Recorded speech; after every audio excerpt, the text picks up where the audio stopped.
Welcome to the Book of Enoch, where we're going through the Book of Enoch verse by verse, because the Book of Enoch is an awesome example of what it is going to be like in the days of Noah, because Enoch was there and he saw not just the literal things, but he went into the worldly things, but he also went into the spiritual realm as well.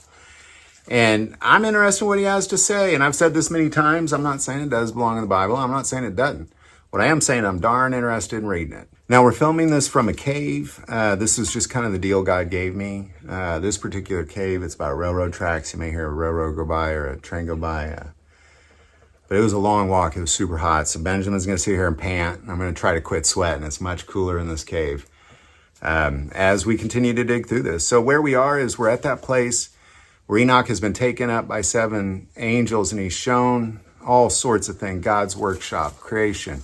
He's shown the place where the enemy will go and for eternity. And then we're introduced to these angels, and we're on Gabriel, and I wanted to dedicate a couple days to Gabriel because there's a bit going on. So we're just going to pick it up there, Enoch 20, starting verse 1. And these are the names of the holy angels who watch. We'll skip to 7.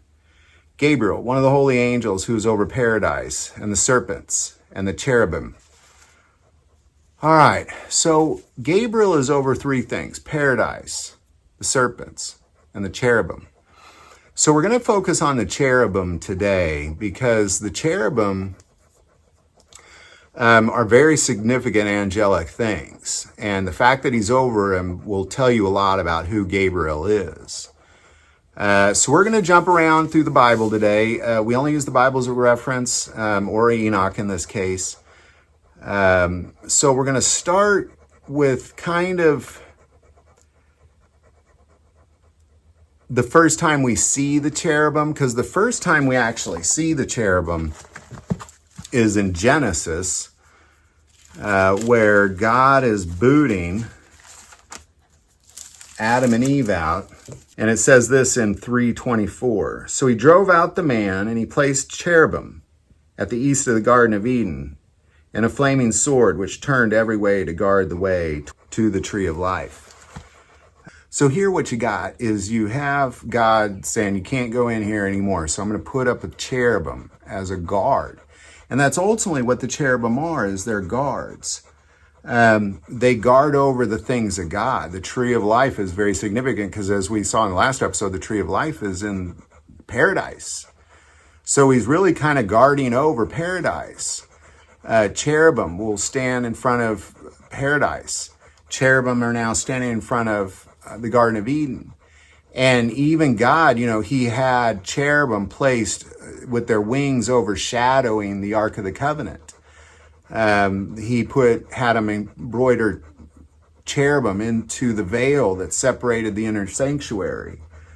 He had cherubim embroidered into the tabernacle. I mean, there's so many examples. Anytime there's something of God, there's some sort of cherubim guarding over that thing. But it's interesting too, because even when you look into the throne room of God, the 4 living creatures that are in the throne room of God, it says in Revelation, and we're just going to kind of jump there real quick. Revelation 4, starting verse 7. The first living creature was like a lion, the second living creature like a calf, the third living creature had a face like a man, and the fourth living creature was like a flying eagle. And these 4 living creatures, they have different faces, but they have 4 faces. And we're going to see that here in a second in Ezekiel. So they all have the same faces. So on one side, you'll see a man, but the other one's facing the other direction. So you'll see the other thing, and the other one's facing the other direction. So you see that other face. Then the other thing's facing, so you see, depending on where you are, you'll see 4 different faces. But he says ultimately you got a calf, a man, a lion, and an eagle, and we'll come back to that in a second. So let's go to Ezekiel, where he also sees these, kind of because the throne comes down and it's flying around, and he sees it. And he sees these 4 living creatures. In Ezekiel 10, starting verse 14, each one had 4 faces. The first face was the face of a cherub. the second like the face of a man, and the third the face of a lion, and the fourth the face of an eagle. So here what you have is you have one of the faces of the four living creature being a cherub, whereas in Ezekiel says a cherub, a man, a lion, and an eagle, and Revelation says a calf, a man, a lion, and an eagle. So, and I've kind of studied this out before in Revelation as well, but really that word calf means a strong young bull, like it's not like just a cow, it's a strong bull looking thing. So what we can say is for sure cherubim guarding the things of God, for sure. Gabriel is over them. So he's kind of the one ordering all the guards that are guarding the things of God, which would make sense why he's over paradise. Because the last episode we talked about how he was over paradise. Well, of course, the cherubim are going to guard over paradise.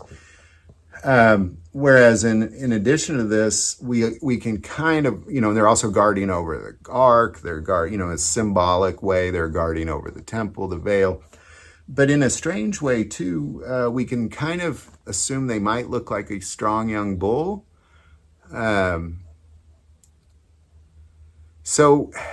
But these are guards. They're warriors. They're going to do everything that Gabriel tells them to do, and Gabriel is going to do everything that God tells him to do.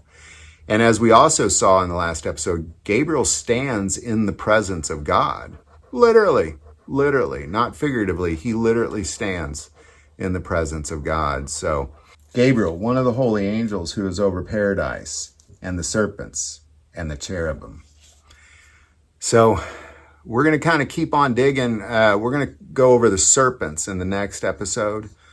So keep on digging with us. This is good stuff. We're going to stay in here and kind of cool down, film a few more. It's nice and cool. I think Benjamin's finally starting to stop panting.